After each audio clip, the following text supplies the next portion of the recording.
Bonjour à tous. Dans le vromissement des moteurs et le frisson de l'innovation, un nom se détache dans l'état des projecteurs, Carlos Ghosn. Ancien PDG de l'alliance Renault-Nissan-Mitsubishi, son nom a résonné aux quatre coins du globe, portant à la fois des succès éclatants et le fardeau des scandales retentissants.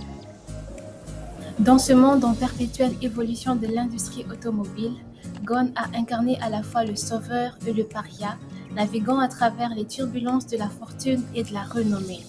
Mais en novembre 2018, les titres des journaux ont fait taire le rugissement des moteurs. Accusé de malversations financières par les autorités japonaises, Ghosn a été arrêté et détenu à Tokyo. Ce qui a suivi a été une saga juridique complexe et controversée qui a captivé le monde. Dans cette vidéo, nous plongerons dans les profondeurs tumultueuses de l'affaire Carlos Ghosn, dévoilant les dessous de son arrestation, son procès médiatique et son audacieuse évasion. Préparez-vous à être captivés car cette histoire dépasse toutes les attentes et défie l'imagination. Ce n'est pas Pablo Escobar, bon sang. Avec Pablo Escobar, on aurait eu plus d'égards. C'est pas un trafiquant de drogue, bon sang. C'est pas un serial killer, bon sang. Qu'est-ce qui se passe? Qu'est-ce qui a justifié? Pour comprendre pleinement l'affaire Carlos Ghosn, il est essentiel de revenir sur son parcours remarquable dans l'industrie automobile. Carlos Ghosn est né le 9 mars 1954 à Porto Velho au Brésil, des parents libanais. Son parcours commence lorsqu'il rejoint Michelin en 1979, où il se distingue rapidement par son intelligence et son dévouement.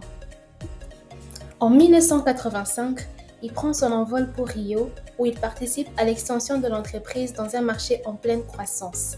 Son succès ne passe pas inaperçu, et en 1989, il est appelé à diriger la fusion avec Uniroyal Goodrich aux États-Unis, démontrant ainsi sa capacité à orchestrer des opérations complexes à l'échelle internationale.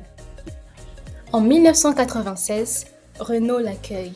Dès ses premiers jours chez Renault, Ghosn a démontré une capacité remarquable à identifier les problèmes fondamentaux et à proposer des solutions innovantes.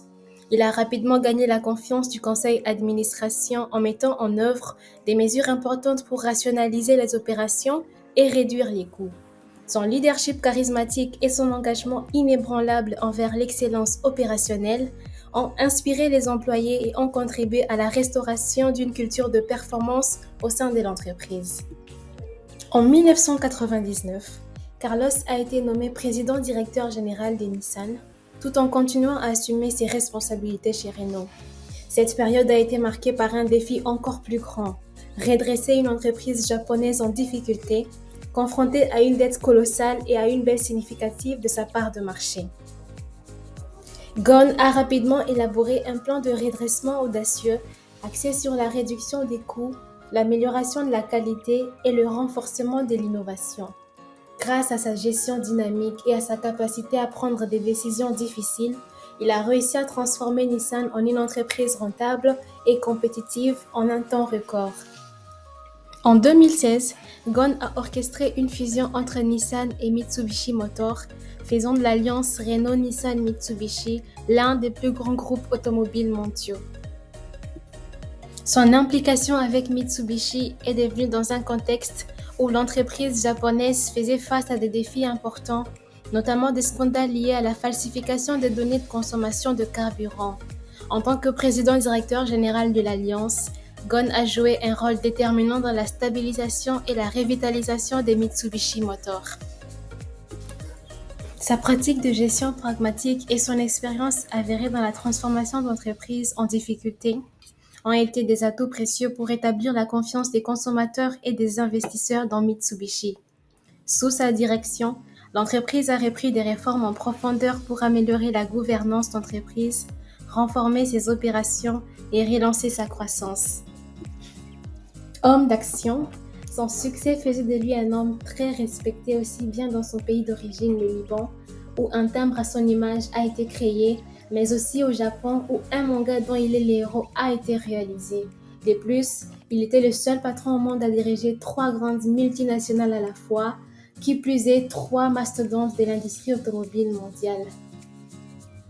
The ousted chairman of Nissan has fled Japan, where he was awaiting trial for financial crimes. Carlos Ghosn has fled house arrest in Tokyo. I want to turn to Carlos Ghosn's great escape. How on earth did Carlos Ghosn make his escape without a passport and while he was under house arrest? How could someone under such heavy surveillance possibly escape from a trial in a sophisticated, high-tech country like Japan? Le 19 novembre 2018, il atterrit à l'aéroport international Haneda de Tokyo dans l'un des jets de Nissan. Des hommes montent dans l'avion et ferment les stores. Le soir même, il est incarcéré au centre de détention de Kasoge au nord de Tokyo.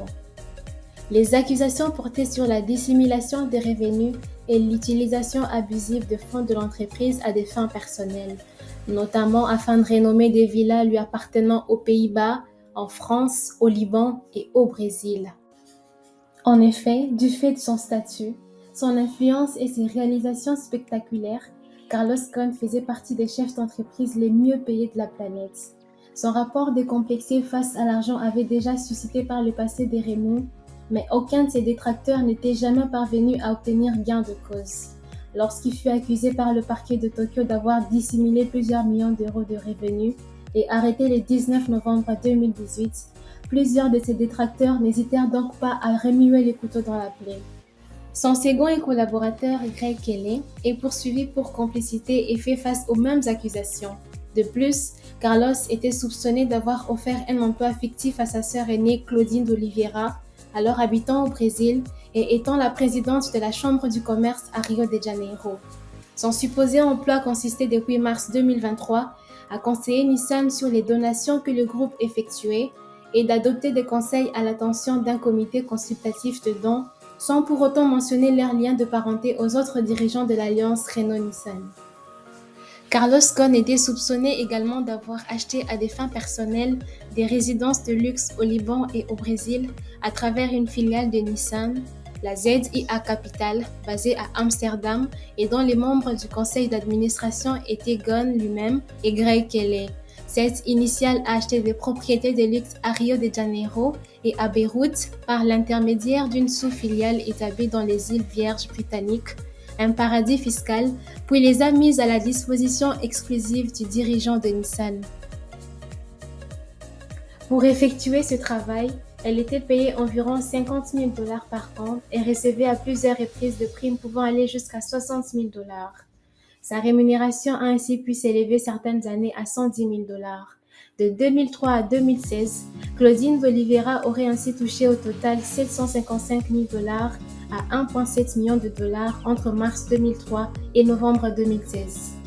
Le président de Nissan aurait sous-évalué de 5 milliards de yens, soit 37,7 millions d'euros son salaire.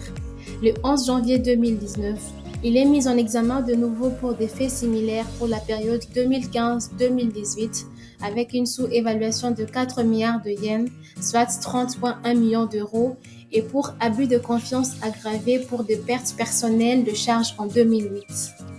Après son arrestation, Ghosn a passé 130 jours en détention. Malgré plusieurs demandes de libération sous caution déposées par ses avocats, la justice a refusé sa libération, mettant en avant un risque de dissimulation ou de destruction de preuves et de fuite. En décembre 2019, alors que son procès était toujours en cours, Ghosn a réussi à fuir le Japon pour Beyrouth au Liban. Cette évasion spectaculaire a joué un autre chapitre dramatique à cette saga déjà incroyable. Les autorités libanaises ont indiqué que Ghosn était entré légalement sur le territoire et qu'il ne ferait l'objet d'aucune poursuite. L'affaire Carlos Ghosn permet de comprendre les implications de la gouvernance d'entreprise et de la responsabilité individuelle des dirigeants dans un contexte mondial. Les leçons tirées de cette affaire soulignent l'importance de la transparence, de l'intégrité et de la conformité aux normes éthiques dans les pratiques commerciales. Cela soulève aussi des questions sur la surveillance et la responsabilité des dirigeants, ainsi que sur les pratiques leadership et les cultures organisationnelles. En examinant les différentes normes juridiques et les systèmes judiciaires, Cette affaire invite à réfléchir sur les garanties procédurales et les droits des accusés dans un contexte international. Enfin, l'affaire Carlos Ghosn met en évidence l'importance de l'éthique des affaires et souligne l'impact significatif de la conduite des dirigeants sur la réputation de la viabilité des entreprises. Merci pour votre attention. Les recherches sur l'affaire Carlos Ghosn ont été effectuées par moi et mes collègues, dont Vina, Benny, Gauthier, Tissani, Uriel et moi Divine.